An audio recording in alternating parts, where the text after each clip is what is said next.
Seven Lamb Productions presents Tower 4 Season 1 Episode 2 Dreams.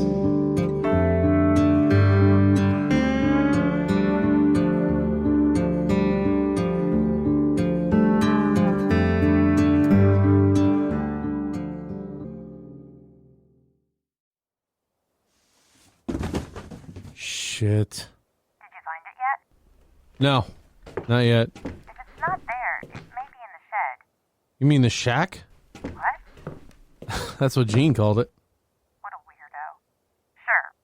Outside, by the outhouse. It'll be there. Trust me. Before Gene was a ranger, he was a lookout. He knows how it is. So if the coffee's not in the food storage in your room, then check the shed. There are 3 wooden crates down there, all locked. They use the same key, but not the same key to get into the shed. But they're on the same key ring, probably hanging by the door. Okay. Let me know if you find it. I grabbed the keys on a small metal hook on the door frame. When I walked outside, I took a deep breath. The air was so crisp. I clipped the radio to my waistband and headed down the long stairs that wrapped around the tower's legs. The tower was much taller than I realized when I'd arrived last night in the dark. The shed was about 10 yards from the tower. It wasn't large at all, maybe 8 by 10 feet.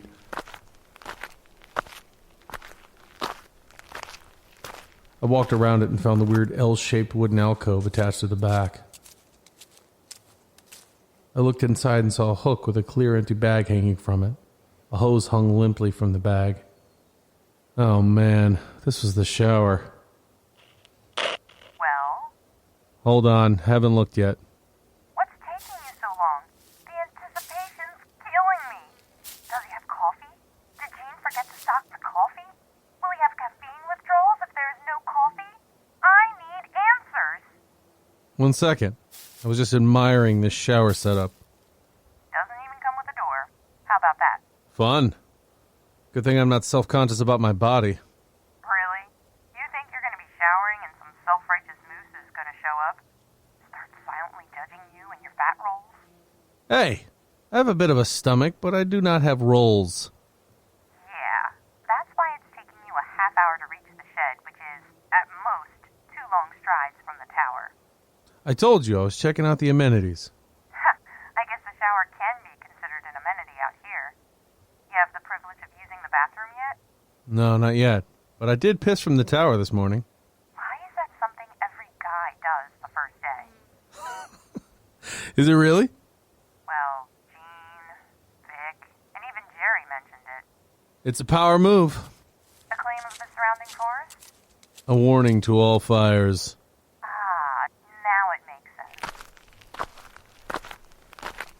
I walked over to the outhouse, which was situated between the shed and a large rock. It wasn't locked, but I had to unlatch the door. I looked inside, and it was small, cobwebs clung to each corner of the low ceiling. What a cozy little toilet. But it's missing something. More bugs? A light. Will you go to the shed? Fine.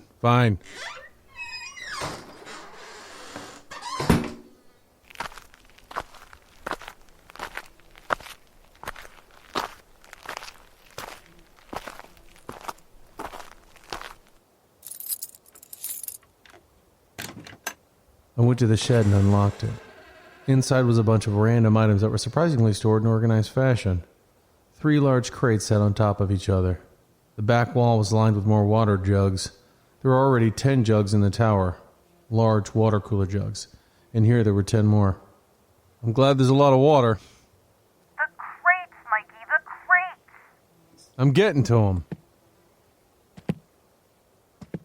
I stepped inside to see a hanging light bulb. Hey, the shed has power.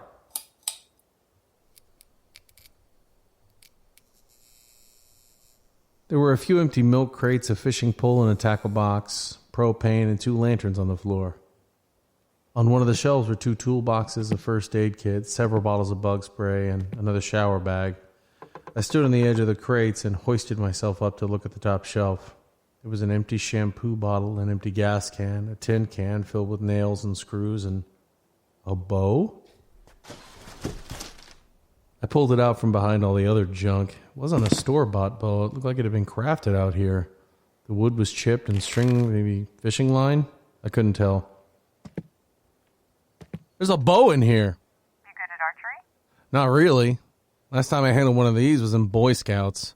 I missed the target every time, but my friend Heath won the bullseye contest among our troop. He was awarded the Swiss Army pocket knife. Good for your candy bar friend. There are no arrows. There shouldn't even be a bow. Hunting is illegal here. I wonder if Jerry was shooting at squirrels. Don't know. You know what I just realized? Your last name is Archer. Yeah? And you're holding a bow. Oh, okay. Clever. Thank you.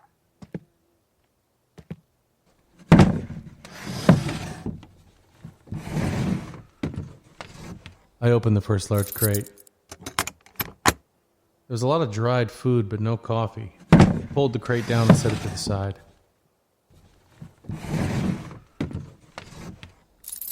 I opened the next crate. Beef jerky, MREs, protein bars, dried fruit, and what's this? Seattle's Best. Hey, Seattle's Best? You found it. I expected to find some generic off-brand kind. They spring for the good stuff when it comes to coffee. Although it kind of bothers me that Seattle thinks it has the best. What do you mean? It's Seattle being cocky.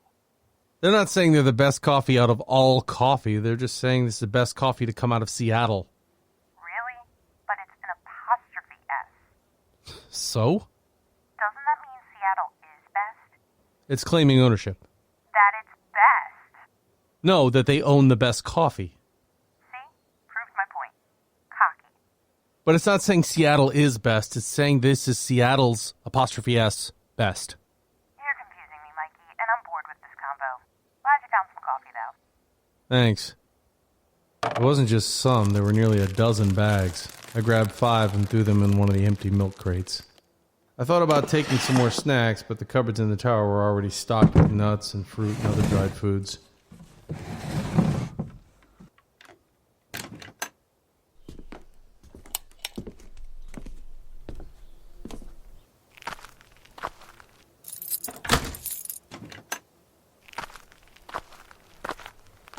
Before I went upstairs, I took a moment to admire the fine craftsmanship of the electrical wiring. Of course, I was being sarcastic. The electrical box was located in the inside of one of the tower's legs. Wires ran up the leg, taped and tied in certain spots to keep it flush against the wood. It ran up into the tower's floor. The bottom of the box had one long tube that ran into the ground. I wondered how far the wires traveled. They must attach to some electrical system that maybe ran along the highway? I doubt they ran a cable all that way from the ranger station, but no wonder it lost power often. I wouldn't be surprised if part of the wiring was attached with old chewed bubblegum. Hey, Mikey? I shifted the crate under my left arm as I snatched the radio from my waistband. Yeah? You don't mind that I call you Mikey, right? No, it's soothing. My mom called me that when I was a kid. Unless I was in trouble. Then it was Mike Lee Archer, get in here! Your middle name is Lee? It is. Blank Ann, with an E. Amber Ann. Amber Ann Reed. Short and to the point. Which is ironic because I'm neither short nor to the point, as you can tell. By the way, if you ever get tired of my constant blathering, just say so and I'll stop bothering you. No, it's fine. Okay, but you won't hurt my feelings if you tell me to shut up. I mean, don't say shut up because that's rude. But if you say something like, Amber, I'm trying to admire the gorgeous view, or I'm tired and going to sleep now, or can you be quiet while I pleasure myself to the cool night air and soft buzz of the cicadas, I would totally understand. If I plan on pleasuring myself, I think I'll keep that off the radio. Why? Our conversation isn't being recorded. Just a private matter. Oh, I bet you're blushing right now. Does sexual discourse embarrass you? Are you turning red? No, not at all. I'm sorry, I should be more professional. Mr. Lee Archer, are there any fires to report? I see no signs of smoke, Miss Reed. I have to admit I'm plugging in the coffee maker right now and not looking outside. Tisk, tisk. There could be a fire right now, and yet making a cup of coffee is more important. If I don't make a coffee, I may not be able to stay awake to report such blazes. Well, maybe I would if there wasn't a construction site operating at full capacity bulldozing through the forest last night. What? Are you talking about a dream, or is this some San Fran resident wisecrack that I'm not privy to? No, there was a lot of noise last night. It sounded like someone bulldozing. Mikey? No one's bulldozing in your area. Well, there was something large and loud out there last night. I went over to the water cooler and poured myself a glass. The water cooler in the tower was situated against the north wall with all the large jugs lined up beside it. The water cooler wasn't plugged in. It even had a note on it that said, "Don't plug in." I think you may have been dreaming. No, I wasn't. I took some sleeping pills, but like I told you, I'm a light sleeper. Although, even if I wasn't a light sleeper, there was no getting through that noise last night. I poured the water into the coffee maker, threw a spoonful of coffee grounds in, and turned it on. Maybe a bear then? But they're not loud unless it's mating season. Which it's not. Wait, maybe it is. Is it mating season? It is spring. It wasn't a bear. Not only that, I had some weird interference coming through on the radio. I thought it was you, but then I tried responding, but you didn't answer. You must have turned off your radio. No, I only turn off my radio once every 2 months to charge it. And when I do that, I use the spare battery-operated one, just in case. Well, you didn't respond. That's because you didn't call. Were you on the right channel? Yeah, I remember your number. It's 1. I didn't get anything. Are you a deep sleeper? Hardly. Then I don't know. I still say dream. It wasn't. I heard people talking, whispering over the radio. What? Now you're just trying to scare me. It was creepy. Well, I didn't hear anything, see anything, or receive your call. Trees were shaking. Maybe it was Bigfoot. I decided to drop it for now. It wasn't a dream, but maybe it was something like sleep paralysis. I'd heard stories of people waking up and seeing strange things, thinking it was reality, when in fact it was just a nightmare they were having with their eyes open. Scary stuff, but not something that ever happened to me. I was in a new environment, though. Whatever it was eerie.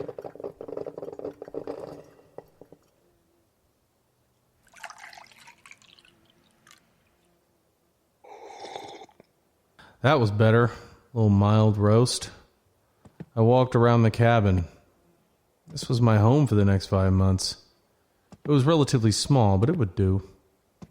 There was a desk in the corner where I'd set up my laptop. There were cupboards and drawers with food, a closet, a stove, a meal prep area, a large map hanging on the west wall, and a center table with 2 chairs. 2 chairs? Maybe someday I'll have a guest. Hey, Amber. Can I ask you a question? Sure, as long as it's sexual, personal, hypothetical, or a combination of the three. If it's a form of trivia or in any way political, no thank you. It's about the job. I already told you where the coffee would be, but go ahead. Are there specific hours that we're supposed to be watching? Not really. Most fire lookouts work 9 to 5 like a regular job. Sit up in their towers and intermittently check the surroundings. But it can get boring, so like for me, I take an hour lunch break, sometimes 2, and walk around. Not sure if we're supposed to, but I gotta stretch the old legs. After 5, I also take a break and work out for about an hour. I'll continue to check outside till bedtime, which is pretty early for me. Usually around 9 or 10. Last night was a special occasion, since, I thought you were dead. What if there's a fire when you're out to lunch or working out or sleeping? Then there's a fire. It's not like it's going anywhere. It'll be there when you wake up. But shouldn't we report it, like, right away? Of course, if you see one. But if it happens when you're asleep or looking away for a second, you can't help that. You'll spot around 10 fires while you're here. Most of the time, they're started by a lightning strike, and they're pretty manageable. Oh, I just thought the longer we wait, the harder it is. I mean, you want to report it as soon as possible, but it's unrealistic to always be on the lookout. I just remember seeing those videos of Southern California and how devastating it was. But that's not a common occurrence. There are thousands upon thousands of forest fires a year, all over the United States. They happen, and they're important to the local ecology, so don't panic if you don't see one right when it starts. Okay. Hey, walk over to your map. But I just sat down and put my feet up. You cannot be that lazy. I got up and walked over to the large 4-foot by 4-foot map. Okay, what am I looking at? See how the towers are situated? The ranger station in the center, near Bridger Trail. Yeah. Tower 2 and Tower 3 are the closest to the ranger station. I'm in Tower 3. I already knew that. I monitor mostly the west side of the forest up to the highway, which is nearly 50 miles from where I'm situated. Tower 2 is north of me, overlooking the northwest quadrant. It actually looks over part of the Yellowstone National Forest as well. Tower 1 is north of you, the northeast side of Bridger Tenton. It's right on the border of Yellowstone. You have the southeast quadrant between Three Posts and the Shoshone Trail. Got it? Yeah, I can see all that. What's your point? My point is, the way it's set up, at least 2 towers should be able to spot a fire wherever it is. There's only a small portion of the map that is specifically yours. For example, you and I cover most of the south. The only spot I can't see is maybe past Overarch. And you can't see past the highway, but I can. The point is, if you don't see something, I will, and vice versa. So if there is a fire, it won't be long before at least one of us sees it. I can't tell if that whole explanation was truth or an elaborate excuse to justify you taking a 2-hour lunch break. Don't tell Jean.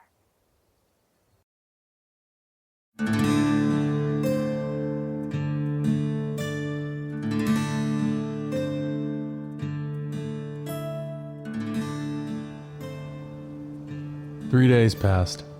Slowly. I didn't end up hearing any more bulldozing, which was nice.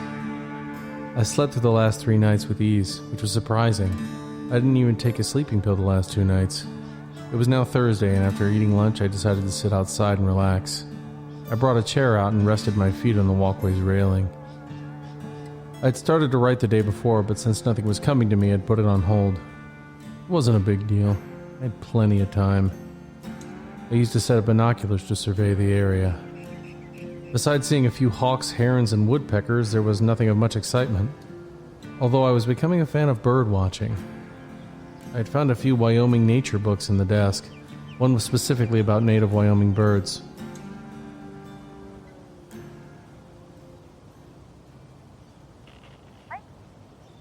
Amber was calling again.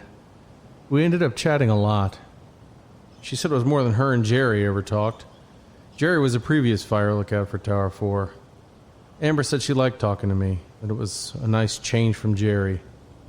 She said she didn't like contacting the ranger station because they were always busy, or at least acted like they were.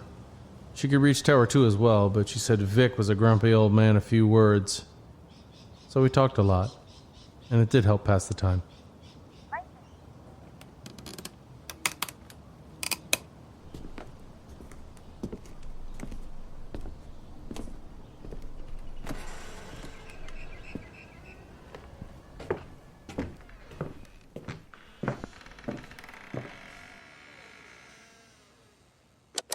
Yes. Jean just called me and wondered how you were holding up. I told him I'd ask you. Oh, I'm good. Would you like to expand on that? I guess I underestimated the level of boredom. How goes the writing? Is Jean interested, or is that you? I am. Slowly. Hey, Jean wants you to keep stock of your food and water. They send supplies monthly, but it helps if they know what they need to restock. Oh, okay. Should I just write it down? You should have a binder in the desk drawer. They have an Excel sheet typed out if you want to use that. I did remember seeing the binder.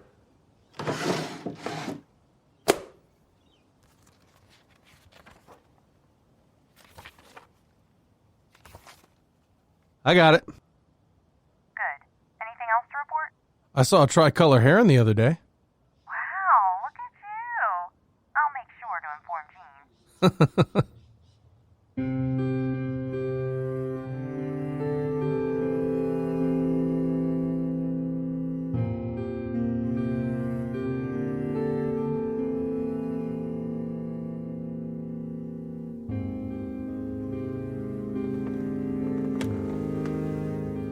After dinner, I sat at my desk and tried to write. I opened the folder I brought with me and had several different outlines for a slew of stories I'd never expanded upon. I flipped through until I got to the last outline. This was the story I really wanted to work on. The working title was Girl. I'd wanted to write this story for a while now. But then work got in the way, and life, and that's not an excuse anymore, Mike. You have all the time in the world. It's time to start writing. So I did.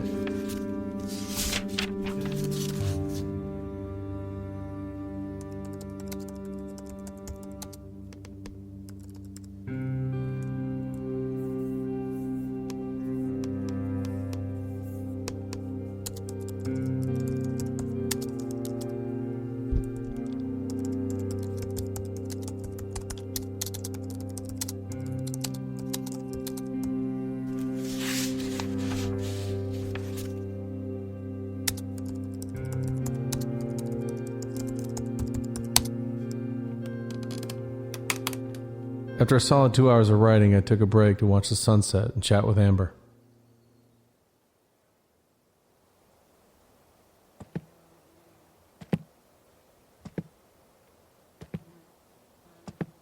Tell me that view isn't gorgeous. I love it. That is why I keep coming back. It was definitely a sight that I could get used to. I sat outside and watched until the sun was completely out of view. I then went back inside, opened a couple windows, and tried writing for another hour.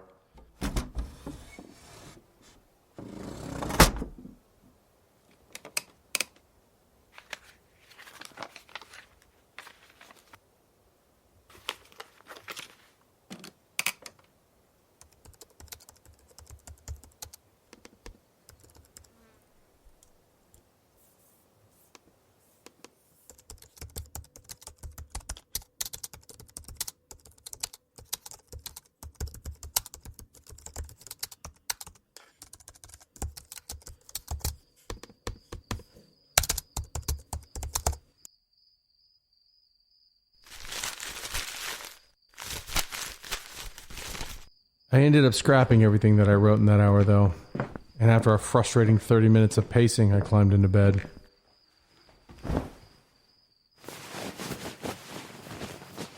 I closed my eyes and let the cool breeze ease my frustration at writing complete nonsense.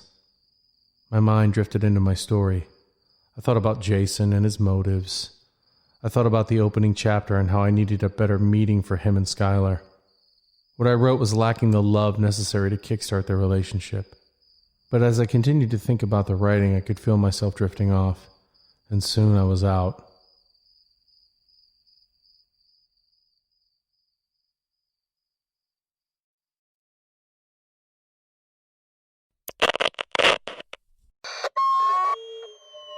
My eyes shot open. Oh no. It's happening again. I leaned up onto the windowsill and peered out, letting my eyes adjust. But I didn't see nor hear anything outside. No crashing, no trees swaying.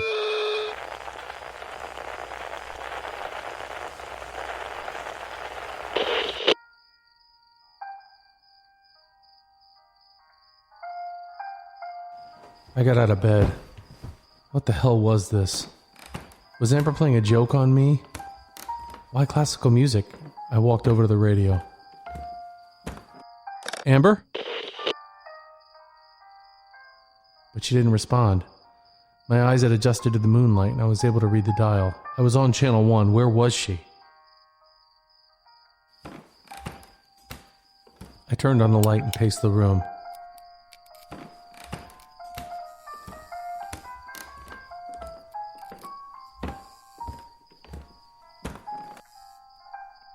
Amber? But the music kept playing. Come on, Amber, it's late. If this is a joke. Amber? Amber? Amber? Amber! What? Was that you? Was what, me? That music. What are you talking about? What music? There was music playing over the radio. I didn't hear anything. It was classical, something like Beethoven or something, maybe Mozart. It was a piano. One of those artsy, peaceful songs. I've heard it before, but I don't know what it's called. I don't really know much about classical music. Could have fooled me with the Beethoven, maybe Mozart peaceful piano analysis. I'm serious. Was that you? No, Mikey. It wasn't me. I was fast asleep. So then maybe I picked up some interference from someone else?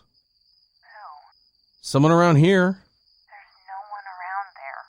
Maybe a hiker or someone going fishing? Nope, It could be. it can't. Why not? Because the only trail around you is 3 posts, and that trail is off limits. What do you mean off limits? I mean exactly that. No one's allowed south of there. There are plenty of signs posted on both the Bridger and Shoshone trails. I didn't know that. You didn't notice any signs on your way to the tower?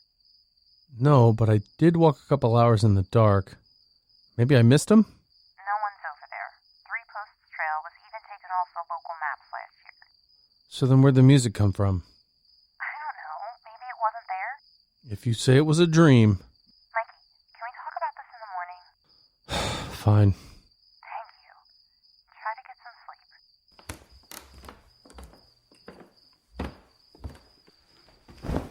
I'm not crazy. I'm sorry.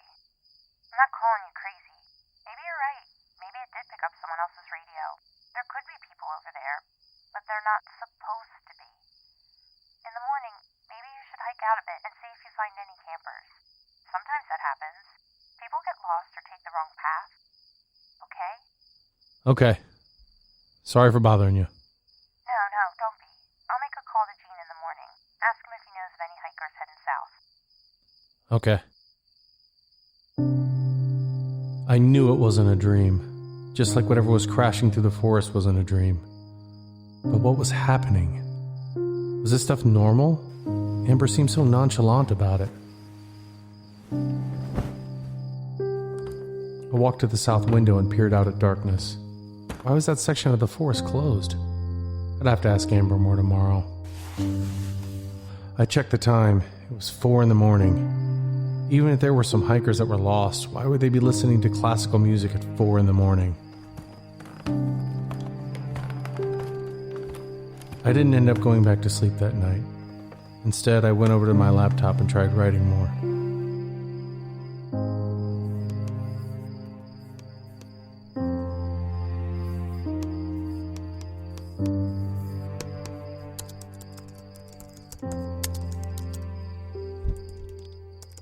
I was still having trouble with the first chapter. Sometimes writing freehand helps, so I searched my bag looking for a pen. I know I brought a couple.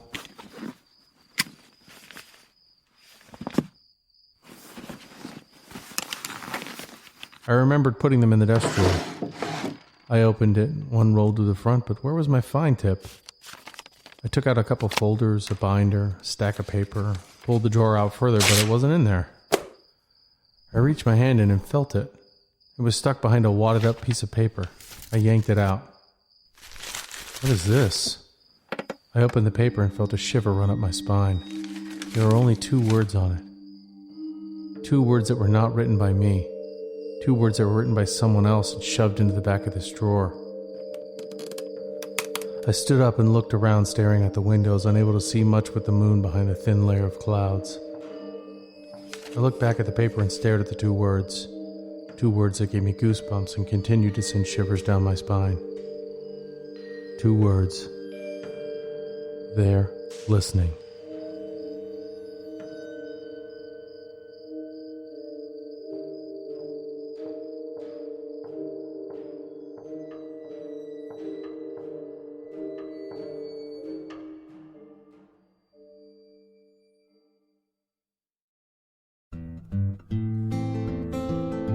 Tower 4. Written and edited by Robert M. Lamb. Story by Robert M. Lamb and Dylan Whitehead. Starring Jack Austin as Mike, Gina Coyle as Amber, Brian Messick as Gene. Music provided by Kevin MacLeod of Incompetech.com and Brett Wilkins at Facebook.com/WilkinsMusicFL. If you enjoy Tower 4, visit 7lamb.com for more audio dramas such as this. Also, don't forget to follow 7lamb on Facebook, Instagram, and Twitter at 7lamb Podcasts.